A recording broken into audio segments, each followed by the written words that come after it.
Hello, Ambush, and welcome to this episode of the Desert Tiger Podcast, here with me, your host, Colton G.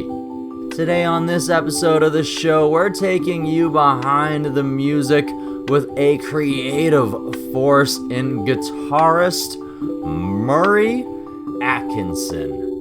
Yes, when I say creative force, I mean it, because Murray Atkinson is not only the guitarist for the Aughts, he is not only the touring guitarist for one Stephen Page. Murray Atkinson has released 2 different instrumental EPs here in 2020, one rock guitar album named Mubla Tubed, one orchestral ambient album named Aetherium Divine, and we're taking you behind the music on both of these EPs, the inspirations behind them, the creative processes that went into Aetherium Divine and Mubla Tubed.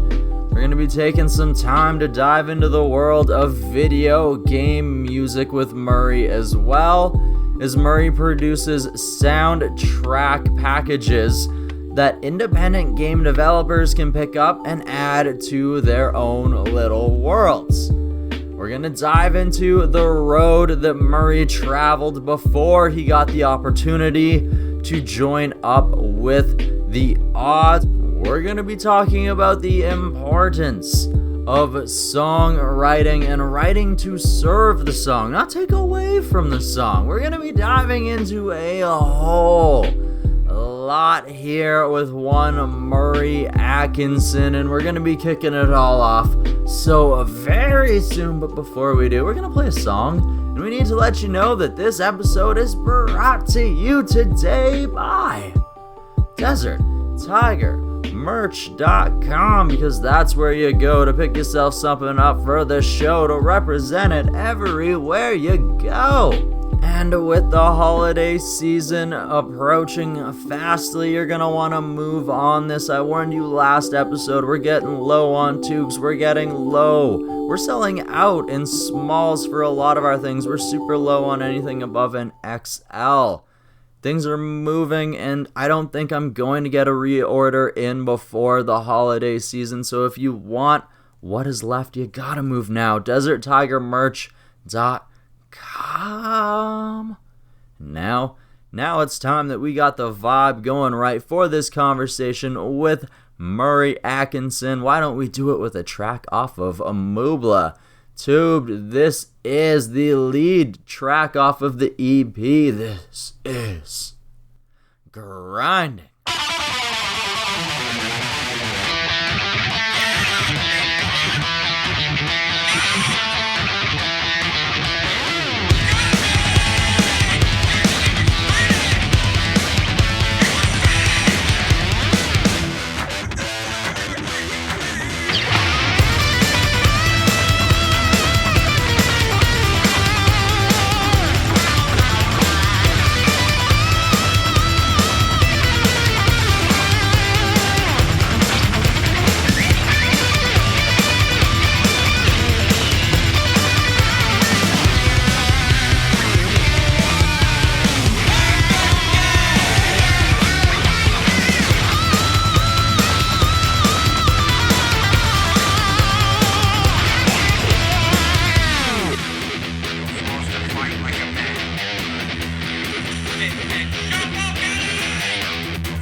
the Desert Tiger Podcast.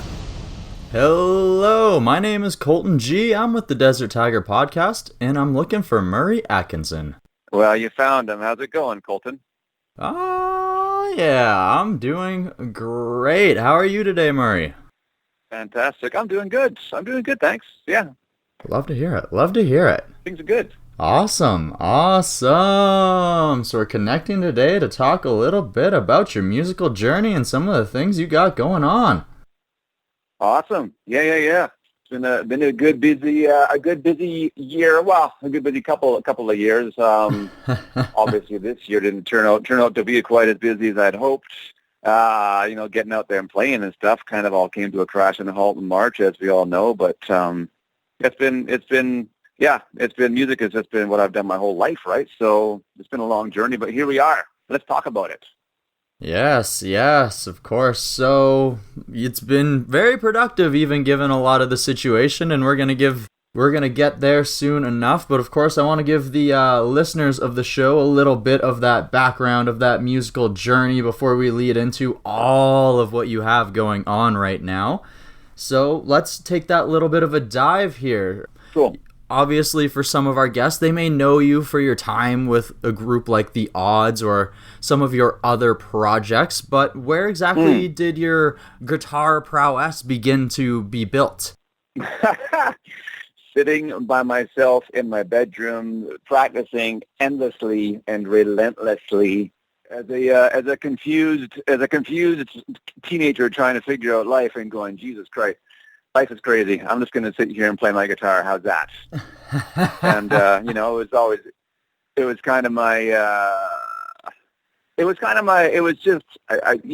I was in college, actually, when I was in music college is when I really put the foot on the gas pedal and I just became so passionate about, at that point, I became really, really passionate about creating music, about writing my own music. And I really wanted to get into the guitar, and I wanted to, build my technique to the point where I can play whatever it was that I wanted to be able to play. I was really influenced by guys like Steve Vai and Eddie Van Halen and Jimi Hendrix and all those guys, and I wanted to be able to play what they did. So to certain levels of success, I was able to learn some of their things, but I would be lying if I said I could play everything. That they do, those guys, some of the stuff they do just seems untouchable. So, I don't know. I kind of just honed my own technique until I got it to the place where I felt comfortable doing my own thing. And then it was just songwriting, writing, creating, and exploring that side of things, which ultimately was always what I was more interested in anyways, was creating songs. I mean, I remember sitting at the piano. I took piano lessons my whole childhood. I started when I was 4 and took 15 years of classical piano lessons. And, I remember sitting at the piano when I was 10 or 11 and playing these things and then doing it again and then doing it again and kind of realizing that, hey, I just created something. I took these notes that I've been playing for years and did them in this order, and I just kind of made up my own little melody. It's like, that's actually kind of cool. And my dad was a piano player, and he kind of poke his head around the corner and go, "Hey, that sounds good. What is that?" And I was like, "I don't know. I just made it up." So I kind of realized at an early age that, I can write my own things, and it was really rewarding. It was just so cool to sit at a piano and create something, make something up, and go, "I made that. I did that." And, that was kind of it. I was kind of hooked. And then, I was into rock bands. So when I was 14, my uncle lent me his Les Paul, and I got my first electric guitar. And at that point, it was just all about, learning Kiss songs and Van Halen songs and all that kind of stuff. And I don't know. I never looked back. It was just always like, nope, I'm going to do music. Music is what I want to do with my life. I want to create. I want to write. And here we are, right? Years later, I'm still managing to do it. So I've been blessed in that sense. Hey, not a lot get to, so definitely a blessing for sure. Growing through the music, like you said, with having a father as a musician too. Yeah, the whole family was musical. My dad, he's actually an amazing piano player. He's far more advanced than I. He's like the pianist in the family, and my uncle and my aunt, they play guitar, and everyone sings, and my dad's dad, my grandpa played piano. My great grandpa played trumpet in the local big band until he was 80 years old. Music's just always been in the family. Every family reunion or get together, somebody always pulls out guitars, and there's always sing-alongs. So I grew up, singing along and jamming along when everyone's singing Eagles and Creedence Clearwater and all that, Beatles and that kind of stuff. So I grew up in a musical family, which it was always around. So it's just kind of a natural progression, I think, For sure. Absolutely. So you mentioned that you spent some time in university, not only studying music in class, but also inside of your bedroom. At what point do you actually break out of that bedroom and start getting into bands, maybe hitting the road a little bit? But that kind of went hand in hand with that. In high school, I kind of jammed around with some guys locally here, but I didn't join my first band until I was in college when I was 18. And we did some gigs for the local, for the end of year kind of school dance and stuff, and then ended up playing in that same band and just playing in pubs and clubs around Nanaimo on Vancouver Island, which is where I was going to college. And it kind of went hand in hand with that. So when I wasn't playing in clubs, I was spending a lot of time at home just working on learning stuff, right? So that I could, it's funny, when I was 18, I joined, 18 or 19, I joined this band, and we kind of had a little bit of a revolving door of musicians kind of coming in and out. And at one point, we had there was always two guitar players. It was always me and somebody else. I wasn't really good enough at that point to really handle all the lead guitar stuff and play with the rhythm. So, but it was funny, at one point, the other guitar player in the band was this guy who I was actually taking lessons from. So it's like, okay, well, I guess I know who's getting all the guitar solos and gets to be the cool guy out front, but that's cool. I'll just stand back here and play and watch and learn, right? And then he played some amazing stuff, and I'd go to his house for a lesson, and it'd be like, hey, what did you play at that last gig? Show me that solo you did in the Immigrant Song. So, he would show me all his custom licks that he made up, and that was huge. That was huge, just watching and learning from guys and going checking out all the local. There's a lot of fantastic musicians around back then, and there's never a shortage of guys to go watch. And that's what I did, and traveled around. I didn't tour extensively probably until I was like 22 or 23, and then I was like, you know what, I'm going to join a cover band.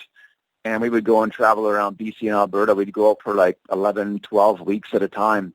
And that was kind of back in the day when you could, you'd drive on a Sunday, you'd go to the next town, and you'd play 5 nights at a bar, at a club, at a whatever.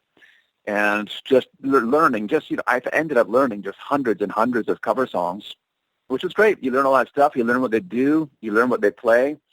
And then somewhere along, and then the whole time I was doing that, I was just kind of taking it all and writing my own stuff on the side as well, and always documenting and recording. I used to go on the road and take a 4-track recorder with me, and if we're staying at a hotel or whatever for the week we're at a certain town, and I would spend my days writing and recording my own stuff, right? And then we'd go and play at the club at night. So it was kind of full on all the time. I was always writing music or playing music. And I think that was, at a certain point, I kind of realized I had a thing going with kind of starting to develop my own style and my own voice. It definitely took a while. I listened back to the stuff that I was writing when I was a teenager, and I go, oh my God, it just sounds so much like what I was listening to at the time. It's like, oh my God, I was trying to rip off Van Halen, trying to rip off Kiss and all this, without even realizing you're doing it. But that's kind of where you start, right? You start by imitating, and then eventually you find your own voice in that. Even though you're always kind of still imitating, but you find a fresh new way to do it, right? So you find how to meld those influences together and sort of make it your own. Yeah, and then you find what you really like in all those things. You find what it is that you want to say, what drives you. I mean, sometimes I'll play a guitar riff and I go, that doesn't work for me. It might work for somebody else who listens to and has different influences. So, but you kind of get to a point where you become your own judge, and you. I mean, I know what I like when I play it. Even if it's an accident, a lot of songs I've written have been written by accident. I play a riff, just a random riff, and you go, oh, that's kind of cool. So yeah, I mean, a lot of things are done that way. But I think for me, I kind of know what I like, and I know what I want to hear. And so at a certain point along the way, I realized that I'm writing and recording all this music. I'm kind of doing it for myself because I want to listen to it back. I want to hear it because I actually like to listen to it. Not everything, but the things that kind of come out right, you go, I can listen to that. I could actually sit and listen to that over and over again because I enjoy it. It's what I like to listen to. It comes from all those influences, external musical influences that I like to listen to. And it gets to a point where if you like what you're creating, man, I think you could do it forever, Mm-hmm. And I think that's one of the reasons why I like to work by myself, because I can just really focus in and really chase and bring out and find what it is that I want to hear. Whether or not it's what other people want to hear that's always the gamble, right? Yes. And I mean, that's why a lot of artists bring in producers, because, some artists are going for the million sales. They want to bring in a producer who can help shape their ideas into something that everyone else is going to for sure want to hear. But I didn't really want to go down that road. I'm not really interested in mass appeal. I don't really want to I wouldn't say water it down, because maybe it would actually make the music better, but I just want to express my music as much as I can, and as well as I can. So I usually work by myself. I just do it all myself. Besides, the one thing I don't do is play drums. I'm not dumb enough to try that. So I always do hire my buddy Pat from the Odds and go do drums at a proper studio. But other than that, I just try and do everything myself, just to express it as clearly as I can. So, yeah, whether that's good or bad, I don't know, but it's just the way I do it, so. Mm-hmm. And it allows you to explore all of the various directions that your mind wants to create as well.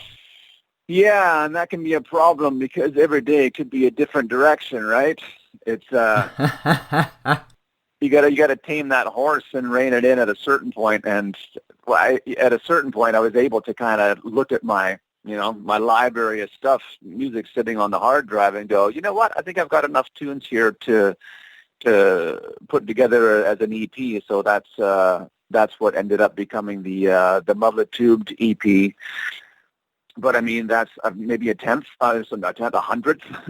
of the half-baked and half-finished ideas I've got sitting on hard drives, right? So at a certain point, every day is a bit different. Some days I want to work on rock music. Some days I want to sit and make orchestral-based music, or really ambient piano-based music. Every day is a little bit different, but it gets to a point where you kind of assimilate enough material, and then it's like, okay, let's focus on this. Let's take it from being 80% done. Let's finish it off and get it out there. So, yeah, that's what ended up happening this year, was that I was actually finally able to get something out.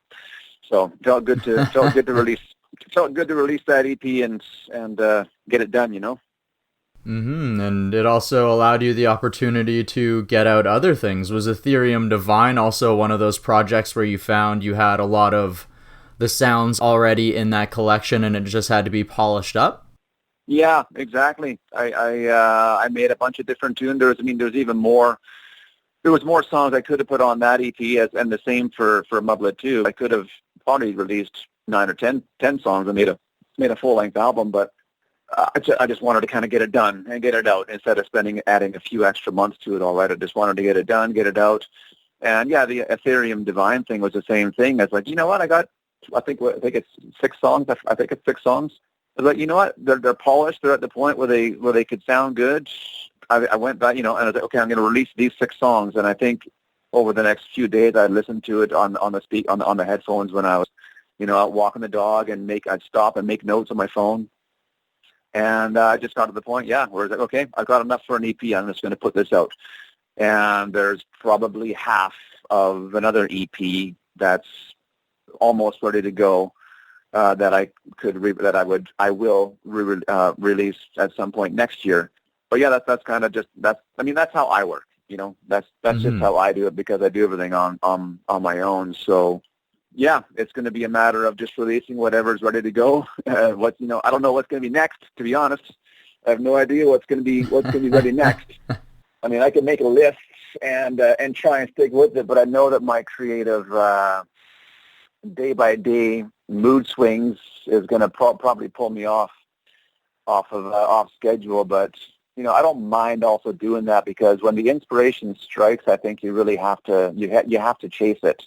And I mean, it might pull you off schedule, but you might end up creating something fantastic that you can release somewhere else later on down the road, right? So I'd like to try and at least give the creative impulse a little bit of time and see if it's worth chasing. And day by day, man, it could just be different, Mm-hmm. Well, it's as if you take that idea and you just try and push it off and remember it later, you might not have quite the same feeling to that idea as you did the day that you came up with it.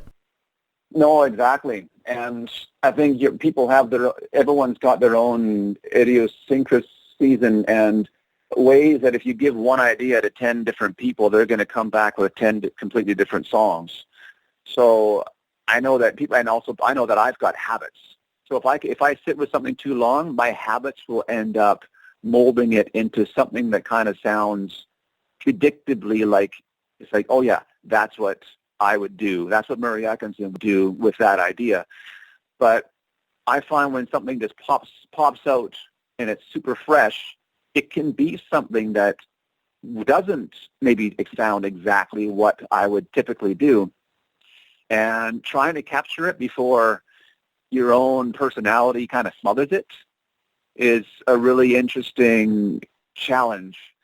And trying to think outside of your own box, sometimes that leads to the craziest, most interesting things, right? Like I have never really meant to make an ambient EP, but it just kind of happened. So yeah, being able to chase those ideas when they happen and try and capture that magic when it happens, it can be a really rewarding process if it all goes right. Sometimes it doesn't go right, Mm-hmm. But it doesn't go right all the time. But when it does, man, it's really rewarding, and I think that's when the fresh, the freshest stuff can be made, is when you get your ego out of the way, you get all that stuff out of the way, and just let the music speak through you. That can be hard and that can be tricky, but I think that's the ultimate challenge for a lot of artists and a lot of creators is to be able to let that speak through and capture it whatever way you can,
Desert Tiger Podcast. For sure. So let's talk about some of that capturing for, say, in the term of Mubla Tubed, because you also mentioned earlier the influence of some of the guitar legends like Steve Vai, but also the importance of songwriting, making sure that what you're writing fits the moment. So what was it like to strike the balance on Mubla Tubed? Well, when I realized I was going to put out an instrumental guitar EP, I mean, it's such a niche genre. I mean, you just say those words, instrumental rock guitar, and you think, okay, there's going to be somebody playing shredding. He's going to have great technique. He's going to be soloing and showing off.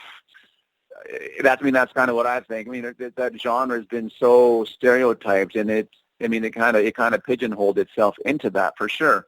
But I think there's, all stereotypes and stuff aside, I think there's still a lot of room in that genre for some good music. The balance and the trick the balance that I tried to find with Mubla Tubed was to, it's guitar instrumental music. I mean, so how do you make it? How do you make it not just be that stereotypical dude shredding over chord changes? So it's, there's got to be melody. There's got to be, and sometimes shredding is okay. I'm not saying don't shred for the sake of not shredding, but that's fine when it needs to be done. But again, the most important thing is to capture the song and capture the idea. And I don't know. Again, it's up to interpretation. If people like it, that's great. If they don't, but I think I found a pretty good balance where it's some of the tunes are fun, they're exciting, there's melody, there's a little bit of guitar soloing here and there, but ultimately, I think the songs themselves were strong enough that they warranted to be on the EP. So, and that's the balance that I think is really tricky to find. Don't get me wrong, I love to shred. I like playing fast. It's fun and it's exciting, but I didn't want to make a guitar shredder EP that would be pigeonholed to too much like that. If that makes any sense. Try and break up the genre a little bit. Yeah, a little bit. I mean, if you listen to, and one of the guys that kind of I've been listening to over the past 10, 15 years is Jeff Beck. And, of course, he's known for what he did back in the 60s and 70s and being a guitar legend. But he's also still putting out albums, and they're absolutely fantastic albums. It's a guitar guy, but it doesn't sound like your typical guitar guy stuff. The production is amazing. There's a lot of great programming using all the modern tools, and it's the music speaks volumes, and then his guitar playing is just the icing on top, right? So for me, it's all about songs, man. It's got to be a good song. It's got to be a good riff. It's got to do something for you. It has to have an emotional effect, and that's always the balance that I'm trying to find with it. Okay, fantastic. In the last decade, you've also been pushing into the world of video game music. So what inspired that? Are you a very big video game fan? I'm not much of a gamer, no, but I love, most of the stuff I do for the game developer music packs that I've made, most of it is orchestral-based stuff. So, and now the sample libraries that they've got out these days for recreating, digital orchestrations, the sample libraries are so fantastic and so realistic sounding. That's something that it's just another one of those things that I always wanted to do. I mean, I took classical piano lessons for 15 years, and I thought that I didn't really like it when I was taking classical piano, but I was exposed to it a lot and had an appreciation for those composers. And you listen to what they did with the orchestras and symphonies, and it's amazing. And nowadays, it's kind of funny. There's so much orchestral music out there with guys like, what Hans Zimmer is doing with soundtracks. And, I was a huge fan I love the soundtrack to Skyrim, which is actually probably was a big influence on the Aetherium Divine EP, was all that really sparse ambient stuff. But the game music thing, I got into it because there were some opportunities, and it was just refreshing, you know. It was refreshing to kind of switch gears and play with the orchestral libraries and create something in a completely different style, you know. And then I'll do that for a few weeks or something, and then I'll be, my God, I need to rock again. And then it's time to pick up the guitar and rock, and then it feels fresh at that point. And then after a week of rocking, it's like, I want to go back. I want to do some more orchestral stuff. So it's always kind of fresh when it cycles around. So I ended up investing quite a bit in a bunch of virtual sample or orchestral sample libraries, and then, man, it's just fun. I mean, I love the process of creation, and it's fun just sitting with those libraries and playing the keys on the keyboard and hearing the sounds that come out of the speakers is a lot of times is really inspiring. So it's something that I love to do. I love composing. I've always loved composing, and now that they make these sample libraries, that it's just so easy to create stuff for flutes and cellos and trombones, and all those orchestral instruments are so convincing now with these new sample libraries. It really is a treat to sit with them and create that kind of stuff. So yeah, that's something that I'll continue to do, right? It's just about being creative in different capacities, and that's what drives me and motivates me, right? Absolutely, and especially in a year like this one where, like you've mentioned before, going out on the road, sharing the stage with your friends in the odds and Stephen Page maybe isn't an option right now, so gives you a little bit more time to maybe craft. Yeah, this year has been, yeah, man. I mean, obviously I'm not out on weekends playing gigs and stuff, so I've had a lot more time at home, which means a lot more time for being creative, which has been very productive on that front, which has been fantastic. But I absolutely, of course, man, I absolutely do miss playing and hanging out with those guys. It's fantastic playing with the odds and also with the odds as Stephen Page's band.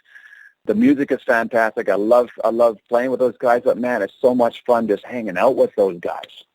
They're such good people, and 24/7, man, it's constant comedy and a lot of fun. So I really do miss hanging out and going out with the chums and the buddies, but you got to do what you got to do, right? I mean, we can't do it. It's just one of those industries that's not, the reality is it's not going to come back for a while. So everyone's just got to stay productive however they can.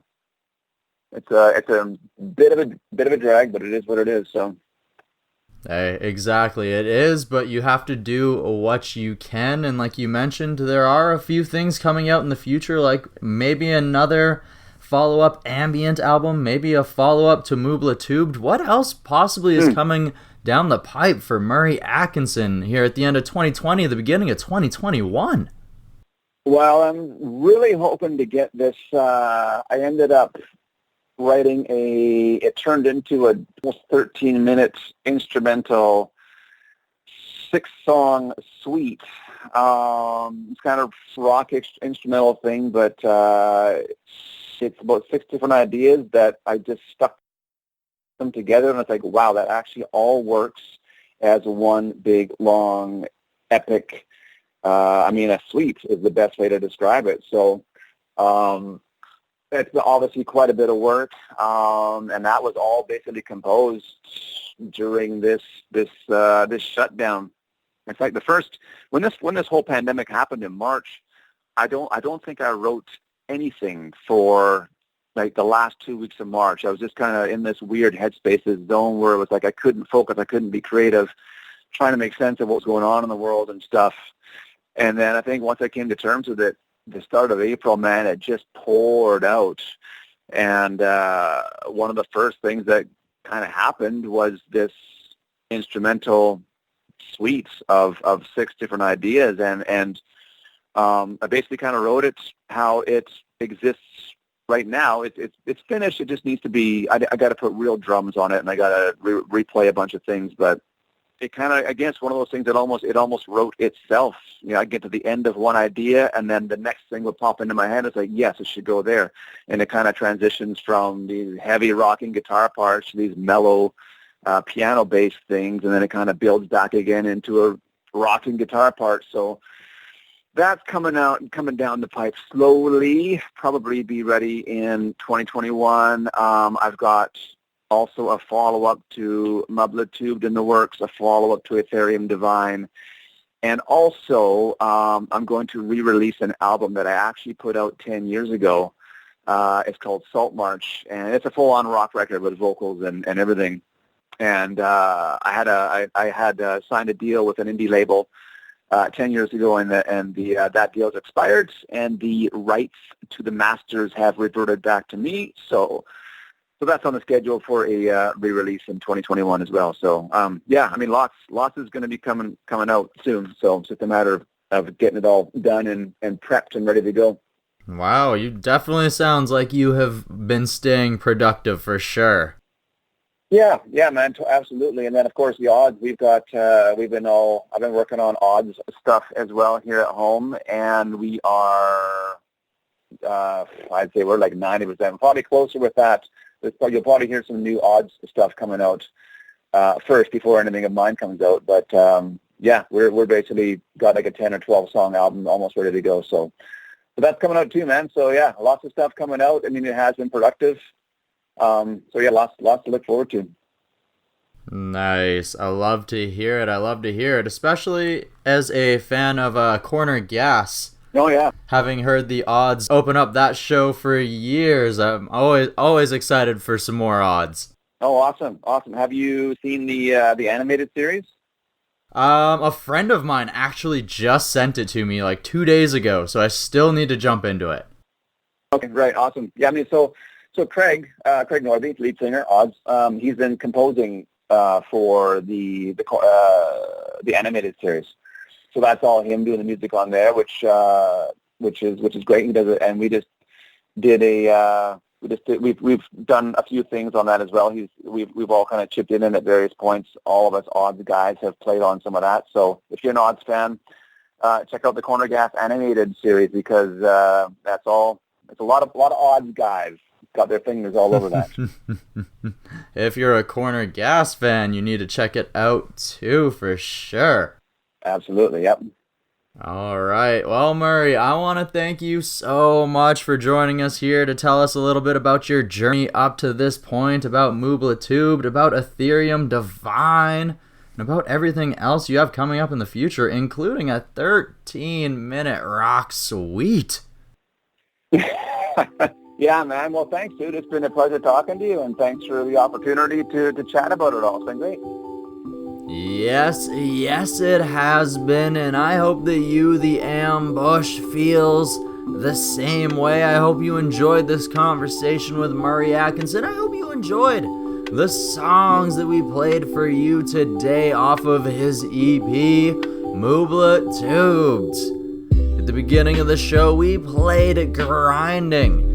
And in the middle of this episode, we played Stumble for you. You can find Mubla Tubed in its entirety on your favorite music streaming service. While you're there, you can also find Aetherium Divine. Two very different vibes to get you going.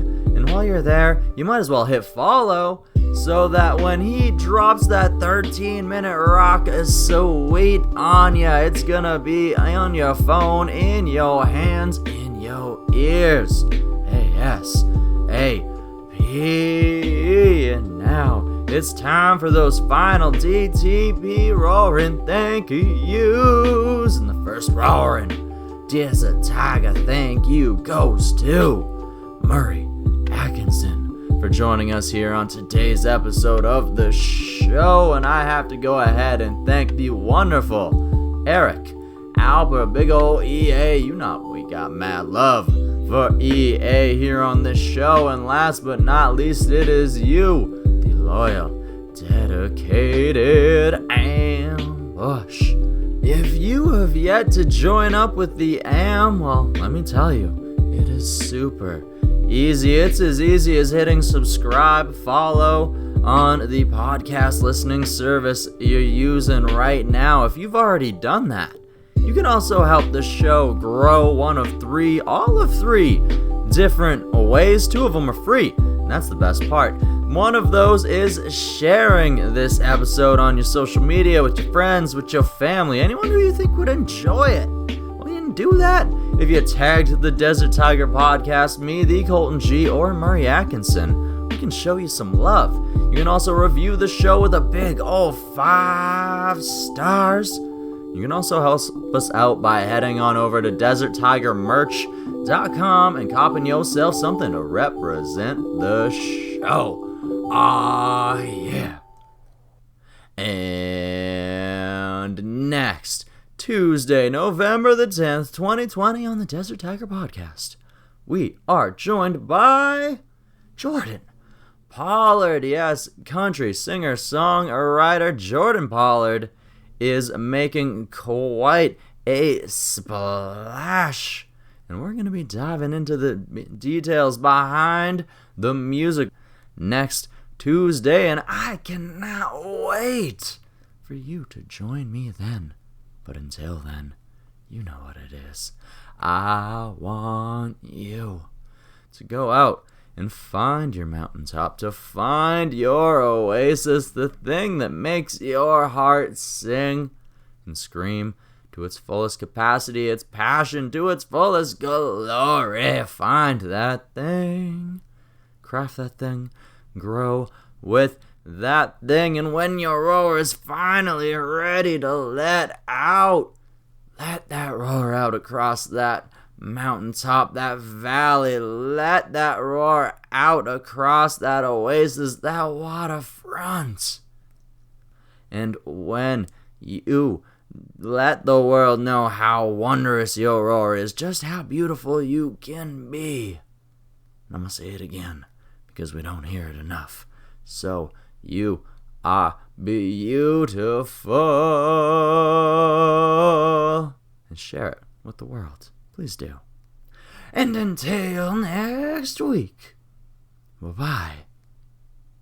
And keep on grinding.